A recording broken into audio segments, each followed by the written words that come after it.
ang nakaraan sa Voltes 5 Legacy. Kayo ba talaga yung totoong papa? Anak ko. Mataas ang bihag. May nagligtas sa kanya. Nadiscovery na nila tayo. Big Bird, sandali! Kunin mo to. Magagamit mo yan. Sakaling magkahiwalay tayo ulit.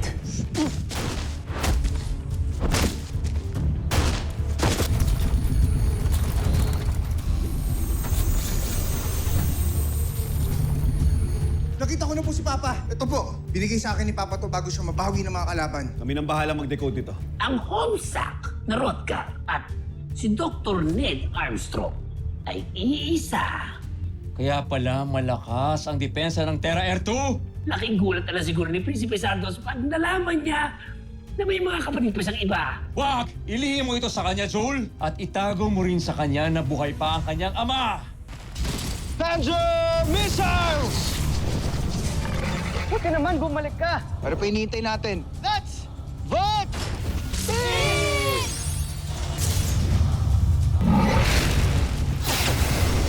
Voltes Bazooka!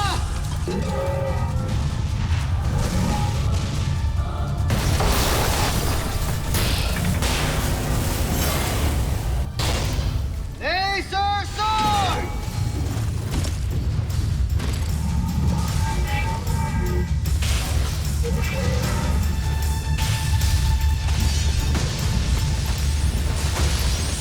Mabuti pa.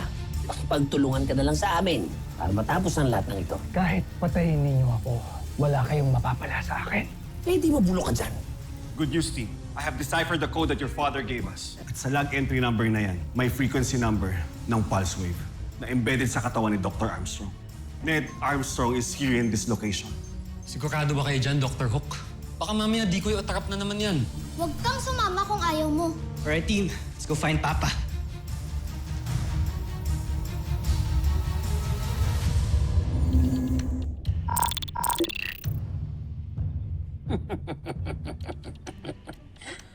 Talagang walang alam sa paggawa ng armas ang ibang General ni Santos.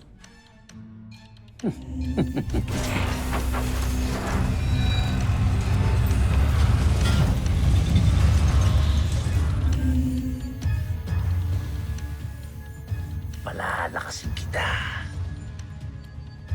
Dahil ikaw na ang tatalo kay Voltes 5.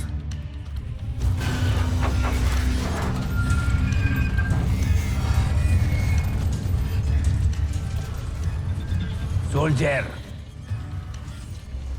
taglay mo ngayon ang pambihirang katangian ng amoeba.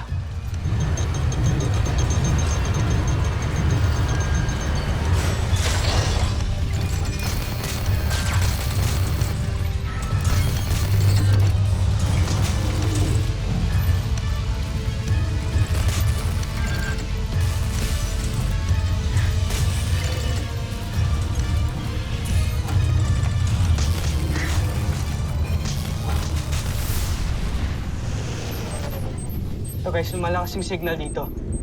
Kuya, natutuwa ako kasi sumama ka sa amin. Naniniwala ka na ba na si Papa talaga yung nakita ko? Alam mo, Big Bird, daming beses tayong niloko ng mga kalaban. Ayoko na magpaisa pa. But at the back of my head, gusto kong maniwala na nandyan talaga si Papa eh. Huwag kang mag-alala, kuya.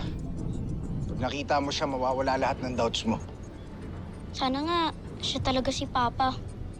Let's just hope for the best, guys. Kaya susubukan ko na ngayon ang iyong lakas.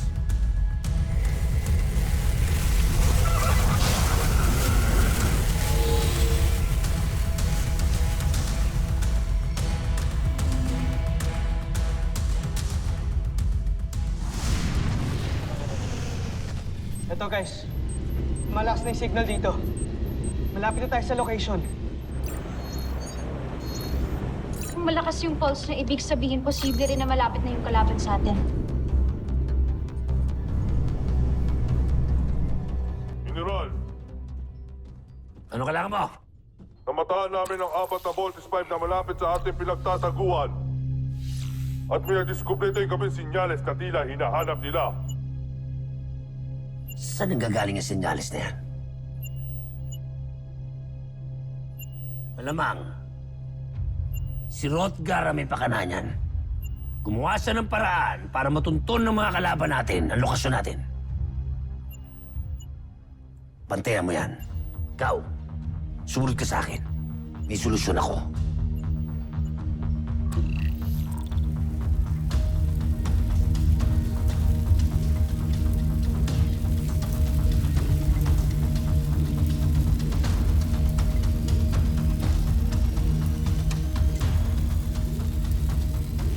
Lakasan niyo pa ang neriya ng aparato.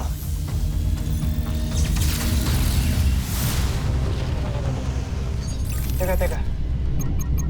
May signal? Octo 1, nadadetect mo ba yung wave? Negative, Little John. Guys, hindi rin namin madetect yung wave. Dr. Hope, the wave transmission from the camp suddenly stopped. Hindi na ho namin makita yung signal eh. Kahit sa amin, nawala rin ang pulse wave. I don't understand why.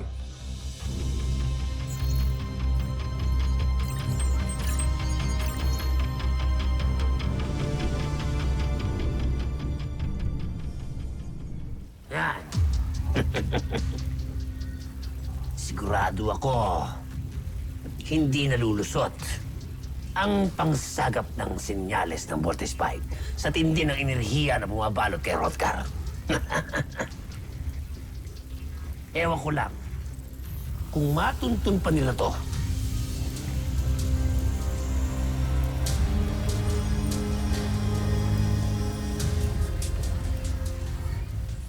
You better go back here, Steve. No, Doctor. Kung nawala yung signal, ibig sabihin nakita kami ng mga kalaban. Therefore, nandito lang sila. Which is dangerous, lalo na hindi kayo kumpleto. Sige na, bumalik na kayo, tsaka na lang natin pag-usapan kung anong sunod ninyong gagawin. No, Doctor. Itutuloy namin yung paghahanap kay Papa. Big Bert, pwede ba huwag niyong matigas ang ulo niyo? Armstrong Brothers! Jamie, do you read me? Mark, where are you going? Susundan ko po sila, Dr. Hook. Baka mamaya mapano pa si Jamie. Mark, wait!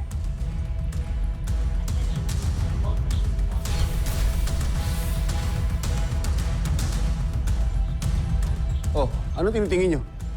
Go back to work! Move it!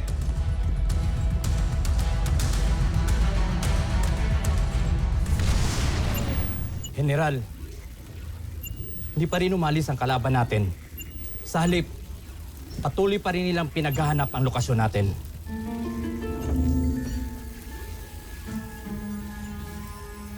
talagang sinusubukan nila ang pasensya ko. Kaya ilabas nyo na ang aking Beast Fighter.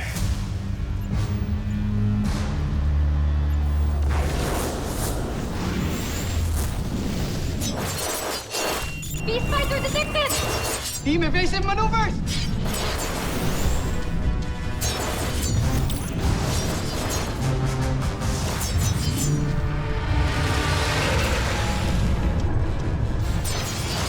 Mukhang yan yung kalaban natin earlier. Mas lumaki siya.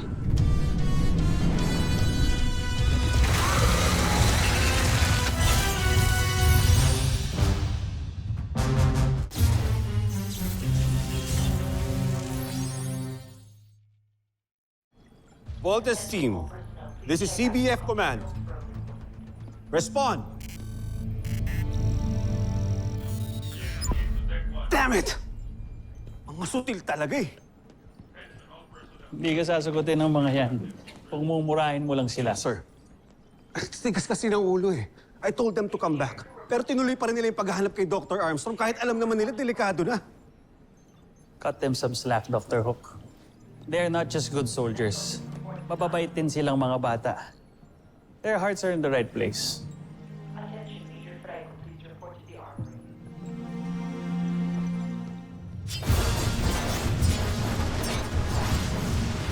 Lakas! Kung pwede lang sana tayo mag-vault in. Area bomb!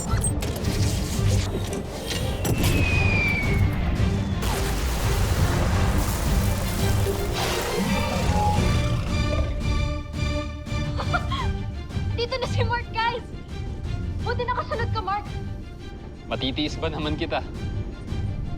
Nakuha mo pa talaga mambola, ah. O dahil nandito na si Mark, alam nyo nang gagawin. Let's rock!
Naging isa siya? Lo, para siyang naging tikbalang ah. Flying spikes! Incoming!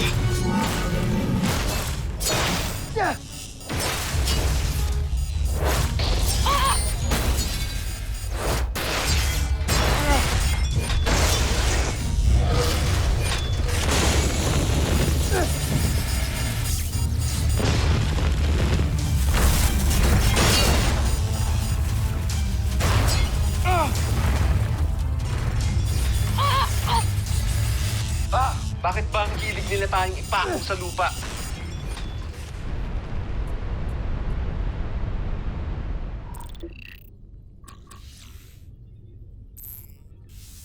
Jomfre, May mahalaga daw kayong iuulat sa akin.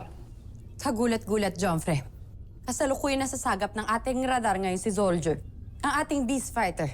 Lumalaban ito ngayon. Ano? Hindi ba't nawasak na ito ni Voltes 5? Paano nangyari nakikipaglaban ito ngayon? Iyon din ang pinagtataka namin, Jomfre. Panoorin niyo.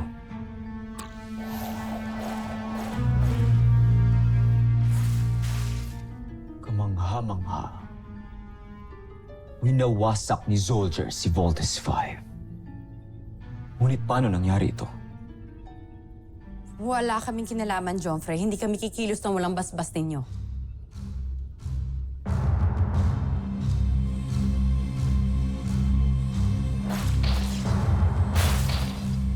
Si Zhu. Siya ang maaaring may gawa nito. Dalhin niyo sa akin si Zul kapag nakita niyo siya. Nagdududa na ako sa isang yun. Masusunod, Jomfre.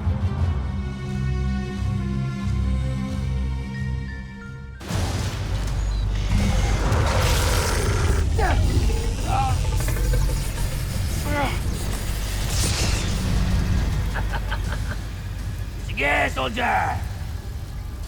Pagkakataon mo na to para makabawi kay Voltes 5. Sige!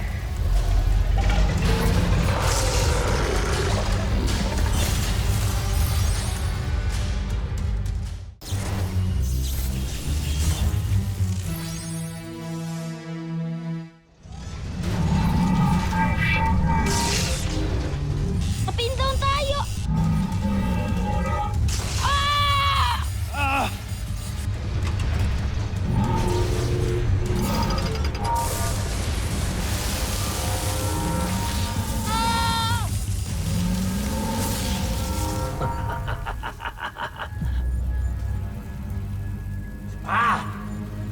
Tuloy mo pa yan!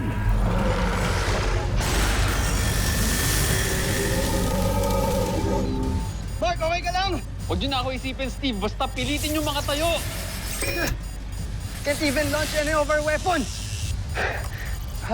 Sumato, kailangan natin makatakas dito sa Beast Fighter na to! Kuya! Yung ultra-electromagnetic beam! Ito na lang yung paraan! Gamitin mo na para hindi na tayo mapuruan ng tikbalang na yan! Ultra-electromagnetic beam! You have to break free! Little John, divert all power to arms. We need to break free.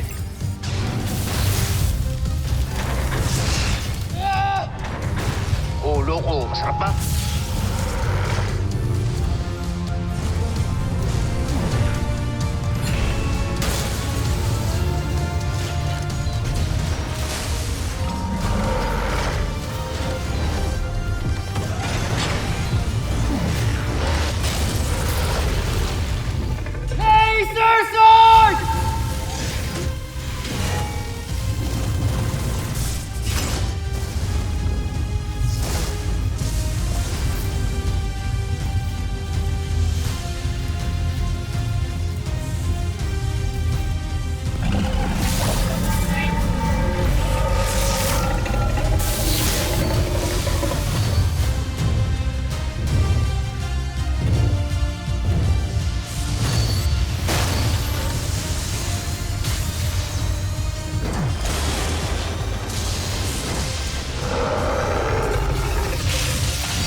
Talo na naman ako kay Voltes 5. Pinahiyan niyo na naman ako!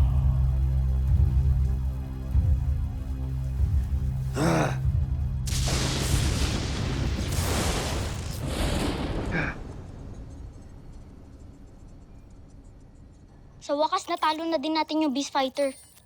Pero Kuya Steve, paano si Papa? Makikita ba natin siya?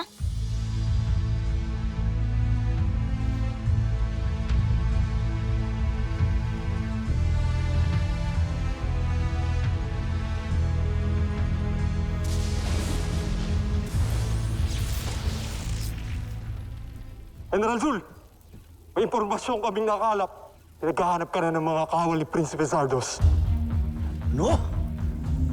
Dalhin niyo agad sa akin si Zul kapag nakita niyo siya. Nagtutuda na ako sa isang yun. Baka kailangan kong bumalik muna ka na Santos. Siguraduhin niyo lang. Hindi makakatakas si Rodgar sa aparatong yan. At lakasan niyo pa ang inariya. Masusunod, General.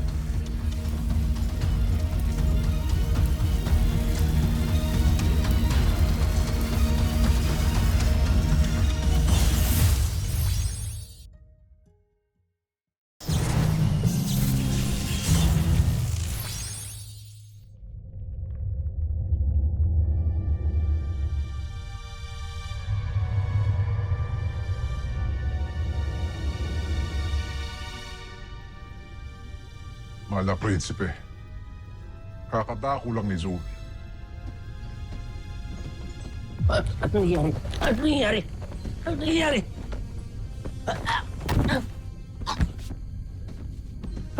Akala mo siguro hindi ko matutuklasan ng mga kalokohan mo, Zul. Hayaan niyo po ako magpaliwanag. Hindi ko kailangan ng paliwanag! Sumaba ka sa laban ng walang pahintulot ko. Sino ka ba sa inaakala mo, ha? Kaya pala nawala ka? Nagsarili ka na? Pero talunan ka pa rin. Nang dahil sa pagmamagaling mo, Mapapahiya na naman ako sa ating emperador! Patawarin niyo ako, Jompre. Hindi na po mauulit. Hindi sapat ang pagmamakaawa mo. Dapat sa'yo magtanda. Draco, alam mo ang gagawin sa nagmamagaling na ito. Pero, igapos to. Prinsipe. Mahal kong Prinsipe. Maawa mo kayo sa akin. Maawa kayo sa akin. Maawa kayo sa akin.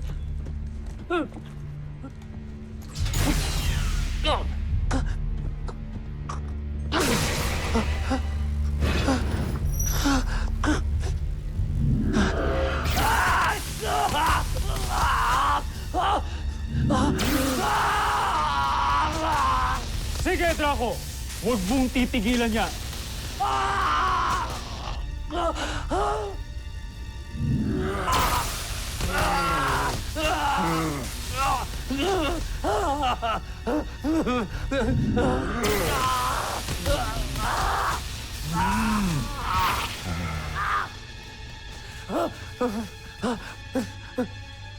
Mahal na Prinsipe. Hayaan niyo po ako magpaliwanag. Nagawa ko lang yun. Dahil gusto ko kayo isalba sa emperador.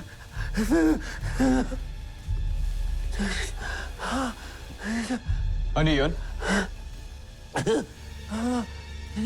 Nakita ko kasi kung paano kayo alipustahin ng mahal na emperador nung huli kayo nag-usap. Siya na mismo nagsabi na papalitan niya kayo kapag pumalpak pa kayo. Ayokong mangyari sa inyo yun. Ayokong napapahiya kayo. Kaya nilagay ko sa aking mga kamay ang desisyon na labanan si Voltes 5. Inaakala ko mananalo ko nang para sa'yo. Nang may taguyod kong pangalan mo, Prinsipe. Dahil ikaw lang ang nakakita ng aking kakayahan. At kahit na ganito ako, tinanggap niyo ako sa inyong kupunan. At kahit na ilang beses ako pumalpak, pinagkatiwalaan niyo pa rin ako. Kaya gano'n na lang ang pagtanaw ko ng utang na loob sa inyo. Pero, nabigo ang aking misyon. Pumalpak din ako. Pero nagawa ko lang yun dahil sa pagmamalasakit ko sa inyo, Jompre.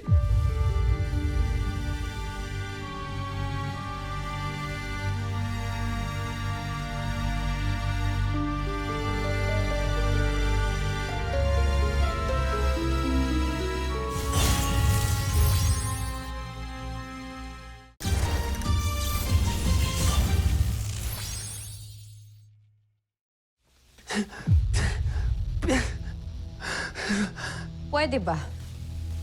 Huwag mo nang bilugin pa ang ulo ng ating prinsipe para lang makaiwas ka sa parusa mo.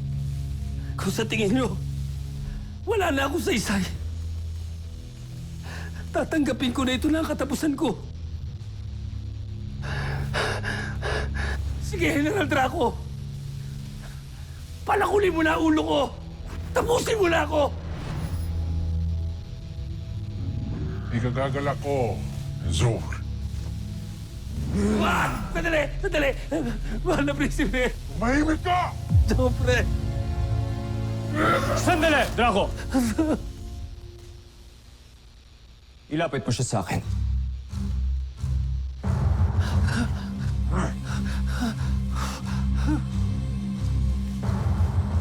Patayin ang enerhiya.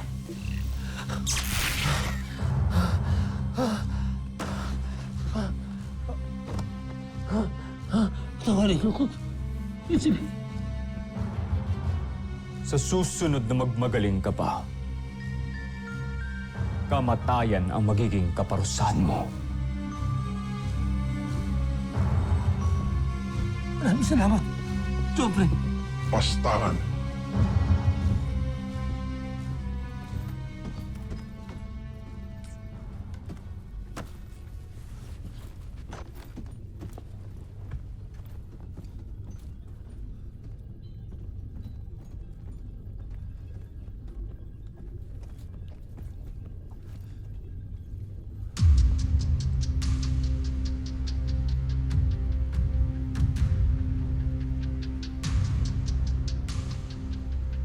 Hindi ko makakalimutan ang ginawa niyo sa akin. Hindi ko kayo mapapatawad. May isa pa akong alas. Hindi kailanman malalaman ni Zardos na buhay ang kanyang ama. Pagbabayaran niyo ang kalupitan na ginawa niyo sa akin.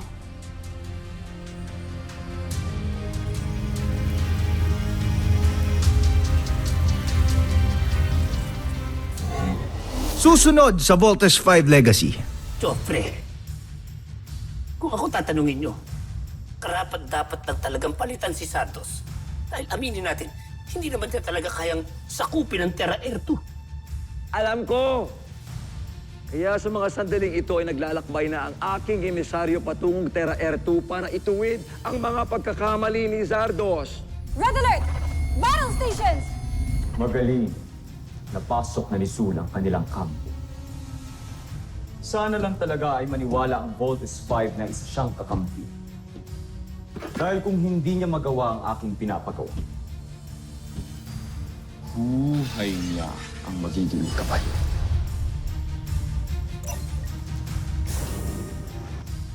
Ano to, Mark? Dinner. Para sa'yo. How did you get in my room? Are you expecting someone? Come in. Door open.